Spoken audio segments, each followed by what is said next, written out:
Student, class 12 में हमारा chapter चल रहा था इंश्योरेंस का, जिसमें हमने कल सामाजिक सुरक्षा में बीमा की भूमिका को हमने पढ़ा था। आज हम पढ़ने जा रहे हैं भारत में बीमा द्वारा सामाजिक सुरक्षा जो उपलब्ध कराई गई योजनाएं हैं उनको हमने कई भागों में विभक्त किया है। आज हम उन योजनाओं के बारे में पढ़ने जा रहे हैं। आपको मैंने बताया है कि ऐसी सामाजिक सुरक्षा की बीमा योजना भारत में कई प्रकार से चलाई जा रही है। उसमें से सबसे पहली योजना जो आती है वो है केवल बीमितों के अंशदान द्वारा संचालित योजनाएं।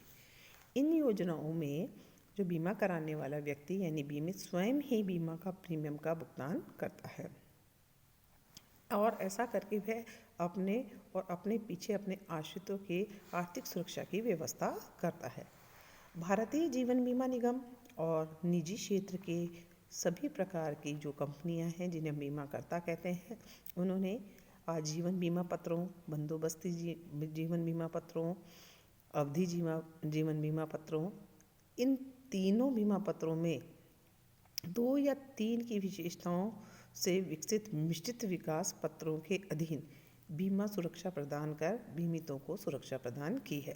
मतलब हम जो जीवन बीमा की योजनाएं हैं, आजीवन बीमा पत्र, बंदोबस्ती जीवन बीमा पत्र, अवधि जीवन बीमा पत्र, इन तीनों में अपनी अपनी विशेषताएं हैं और इन विशेषताओं का मिश्रण करके ऐसी बीमा सुविधा योजनाएं विकसित की है जिससे बीमितों को आर्थिक सुरक्षा प्रदान की जा सके।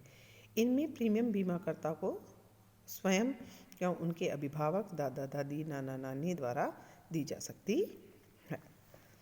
अब आती दूसरी योजना जो बीमित और उसके साथ उसके नियोक्ता यानी सेवा योजक या फिर कोई लेबर यूनियन जो होती हैं, संगठन बने हुए होते हैं, उनके अंशदान से स्वचालित सामूहिक बीमा योजनाएं। कुछ बीमा योजनाएं बीमित, सेवा नियोजक यानी नियोक्ता जिनके यहाँ वे कार्य करते हैं, उनके अंशदान के सामूहिक बीमा योजनाओं के रूप में संचालित की जाती है। भारतीय जीवन बीमा निगम, जिसको हम LIC भी कहते हैं, उन्होंने कई प्रकार की सामूहिक बीमा योजनाएं संचालित कर रखी है, जैसे कि सामूहिक अनुदान एवं अनुग्रह, ग्रेजुएटी बीमा योजना, सेवानिवृत्ति अधिवार्षिक बीमा योजना, बचत संबंध समूह बीमा योजना, समूह अवधि बीमा योजना, समूह अवकाश नकदीकरण योजना और समूह बंधक शोधन बीमा योजना। अब आता है तीसरा, जिसके अंदर केंद्रीय सरकार या फिर राज्य सरकार या बीमितों के संघ या उनके संयोजक के अंशदान द्वारा संचालित सामाजिक सुरक्षा बीमा योजना। भारत में केंद्र सरकार, राज्य सरकार एवं संयोजित संस्थान तथा बीमित के समूह अंशदान से समाज के आर्थिक रूप से जो गरीब व्यक्ति होते हैं, दुर्बल व्यक्ति होते हैं, उनके लिए सामाजिक सुरक्षा की बीमा योजनाएं चलाते हैं। अब पता है दुर्लभ व्यक्ति कौन होते हैं? उसमें सबसे महत्वपूर्ण आता है ऐसे व्यक्ति जो गरीबी की रेखा के नीचे जी रहे हों या उनकी आय बहुत सीमित हो। ऐसे व्यक्तियों को हम दुर्लभ व्यक्ति की श्रेणी में रखते हैं। इन योजनाओं का संचालन जीवन बीमा निगम यानी हमारी LIC के देखरेख में होता है और केंद्र सरकार ने 1988 और 89 में सामाजिक सुरक्षा कोष बनाने हेतु जीवन बीमा निगम को 100 करोड़ रुपए भी इसलिए दिए थे ताकि वह सामाजिक सुरक्षा के लिए लोगों को आर्थिक सुरक्षा पहुंचा सके। अगस्त 2000 में इस कोष में एक ही योजना के अधीन गरीबों के लिए सामाजिक सुरक्षा बीमा योजनाएं संचालित की जाती है, जिनका नाम है जनश्री बीमा योजना। जनश्री बीमा योजना एक महत्वपूर्ण बीमा योजना है। मैं बताती हूँ जनश्री बीमा योजना किन के लिए शुरू की गई। जनश्री बीमा योजना है यानी BPL जो लोग होते हैं, हमारे गरीबी रेखा के नीचे या उससे थोड़ी सी ऊपर आय वाले जो लोग होते हैं, उनका सामाजिक समूह बीमा करने के लिए जनश्री बीमा योजना। बार बार नाम बोल रही हूँ, बहुत ही इम्पॉर्टेंट है। कभी क्वेश्चन आता है जनश्री बीमा योजना क्या है, उनका विकास किसके लिए किया गया है, तो आपको इसके बारे में इतना सा लिखना होता है कि ये गरीबी की रेखा के नीचे तथा उससे थोड़े ऊपर आय वाले लोगों का सामाजिक समूह बीमा करने के लिए भारत सरकार द्वारा जनश्री बीमा योजना का विकास किया गया। अब आता है 31 मार्च 2005 तक 43 व्यावसायिक धंधे यानी जो छोटे कार्य होते हैं करने वाले व्यक्ति जो होते हैं, जैसे कि बीड़ी मजदूर है, काम करने वाली बाइयाँ हैं, मोची है, कूली है, मछुआरे हैं, जो लेडीज़ जो घर में सिलाई करती है, दर्जी हैं, जंगल मजदूर है, सफाई कर्मचारी, ऑटो रिपेयरिंग, ऑटो रिक्शा चलाने वाले, ग्रामीण गरीब प्लांटेशन मजदूर, इनको इस तरह के 43 व्यवसाय में लिप्त व्यक्तियों को इस योजना में सम्मिलित किया जाता है। तो ये थी भारत में बीमा द्वारा सामाजिक सुरक्षा के लिए चलाई गई योजनाओं के बारे में जानकारी। तो प्रश्न बनता है, आपसे कोई भी पूछ सकता है जरूरी बीमा योजना क्या होती है, ये किसके द्वारा चलाई गई है, इसके अंदर किन व्यक्तियों को सहायता पहुंचाई जाती है, केवल बीमितों के अंशदान द्वारा संचालित योजनाएं कौन सी हैं। तो आपको इनमें नाम आपको आने चाहिए, उसके बारे में लिखने की जानकारी भी आपको होनी चाहिए। ठीक है, अब इंश्योरेंस से रिलेटेड इंश्योरेंस क्या होता है, उसकी महत्व, आवश्यकता, विशेषताएं, अर्थ, परिभाषा, सामाजिक बीमा सुरक्षा, सामाजिक बीमा, ये सब क्या होता है इसके बारे में जानकारी। अब आता है कि ये बीमा का जो व्यवसाय है ये किया किसके जाता है, उसको करने वाला जो व्यक्ति है जो विशेष भूमिका निभाता है, आज हम उसके बारे में पढ़ने जा रहे हैं। सबसे पहले पढ़ते हैं बीमा एजेंट के बारे में कि बीमा एजेंट कौन होता है।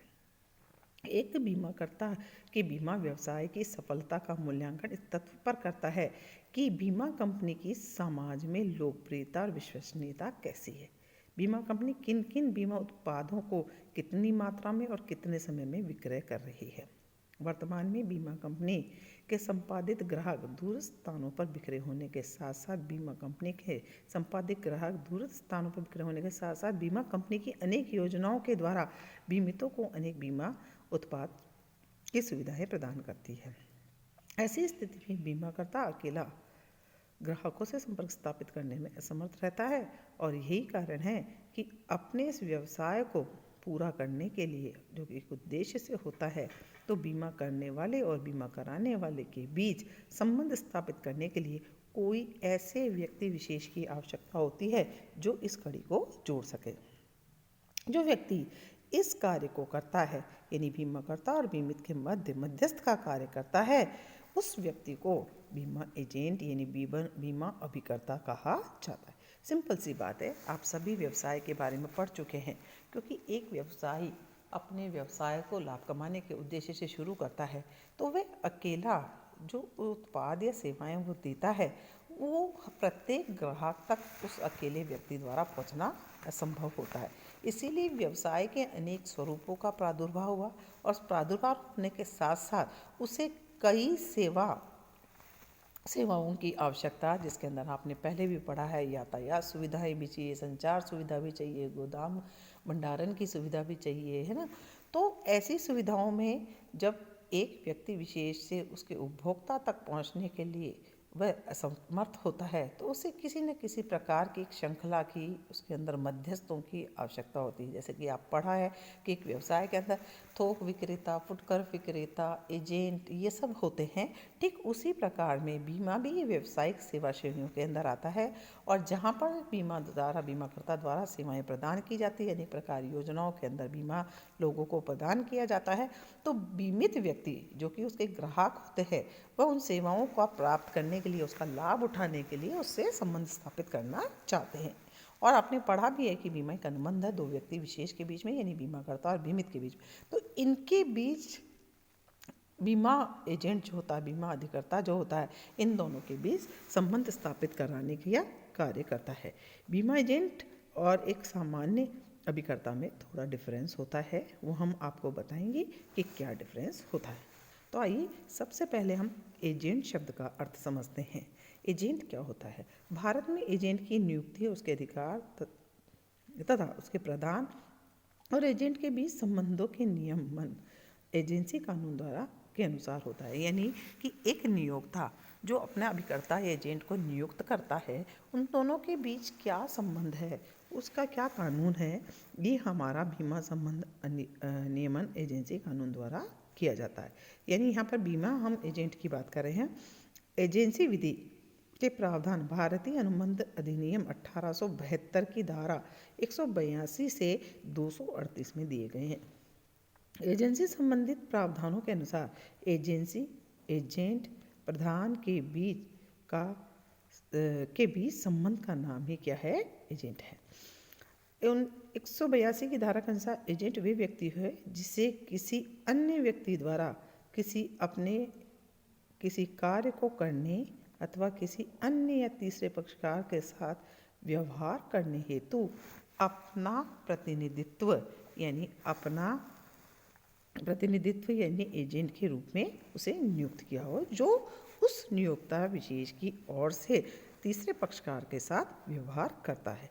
तो यहाँ पर समझने की चीज़ है कि एजेंट जिस व्यक्ति या कार्य का प्रतिनिधित्व करता है उस व्यक्ति को प्रधान नियोक्ता या मालिक कहते हैं। यानी सिंपल सी बात है कि जैसे बीमा करता कंपनी होती है, ठीक है, उस व्यक्ति जो उसे नियुक्ति देता है, जो अपने प्रतिनिधित्व के रूप में उसे नियुक्ति देता है, वे व्यक्ति क्या कहलाता है? नियोक्ता या मालिक कहलाता है धारा 182 के अनुसार। एजेंट इसका मतलब क्या है? एक ऐसा व्यक्ति है जिसे प्रधान द्वारा यानी उसके मालिक द्वारा उसे किसी तीसरे पक्षकार के साथ संबंध, कैसे संबंध? अनुबंधात्मक संबंध स्थापित करने के लिए प्रधान मालिक द्वारा नियुक्त किया जाता है और वह तीसरे पक्षकार और अपने मालिक यानी प्रधान के बीच क्या करता है? संबंध जोड़ने, अनुबंधात्मक संबंध जोड़ने का कार्य करता है। एजेंट अपने मालिक के सभी कार्य मालिक द्वारा प्रदत्त, स्पष्ट, गर्भित यानी दिशा निर्देश, अधिकार जो उसे दिए गए हैं, जो उसकी सीमाएं बनाई गई है, उसके अंदर रखकर करता है। उसके बाहर जाकर उसे कार्य करने की कोई भी अनुमति नहीं होती है। एजेंट कौन नियुक्त कर सकता है? एजेंट की नियुक्ति हमेशा उसके मालिक प्रधान या नियोक्ता द्वारा की जाती है, किंतु प्रधान केवल वही व्यक्ति हो सकता है जिसमें अनुबंध करने की क्षमता हो। मैंने पहले भी आपको पढ़ा है वैधानिक अनुबंध के अंदर कि अनुबंध स्थापित करने की क्षमता के लिए ज़रूरी है कि व्यक्ति वयस्क हो, स्वस्थ मस्तिष्क वाला हो, देश के अंदर कोई भी कानून चलता उसमें उसको अवैध घोषित न कर दिया गया हो, ऐसा व्यक्ति, ऐसा नियोक्ता ही किसी व्यक्ति को एजेंट नियुक्त करने की काबिलियत रखता है। इसके अतिरिक्त एजेंट की नियुक्ति कानून द्वारा भी की जा सकती है, कानून द्वारा अधिकृत व्यक्ति द्वारा भी की जा सकती है। इसी कारण नामांकित व्यक्ति द्वारा भी एजेंट की नियुक्ति की जा सकती है। कैसे नामांकित व्यक्ति? किसी भी निगम या कंपनी द्वारा, जैसे हमारे जीवन बीमा निगम, जनरल इंश्योरेंस कंपनी, ठीक है, नैसर्गिक संरक्षण या न्यायालय द्वारा नियुक्ति और कई प्रधानों द्वारा संयुक्त रूप से एजेंट की नियुक्ति करना। तो आज हमने एजेंट क्या होता है, एजेंट की नियुक्ति कौन कर सकता है, इसके बारे में जानकारियाँ। अब आती है बात कि एजेंट कौन बन सकता है। अब एजेंट की नियुक्ति करने के लिए उसके अंदर सभी लक्षण होने चाहिए। तो एजेंट बनने वाले व्यक्ति में क्या क्या गुण होने चाहिए? धारा 184 के अनुसार कोई भी व्यक्ति एजेंट बन सकता है, अतः कोई भी व्यक्ति चाहे उसमें अनुबंध करने की क्षमता हो अथवा नहीं हो, उसे हम एजेंट नियुक्त कर सकते हैं।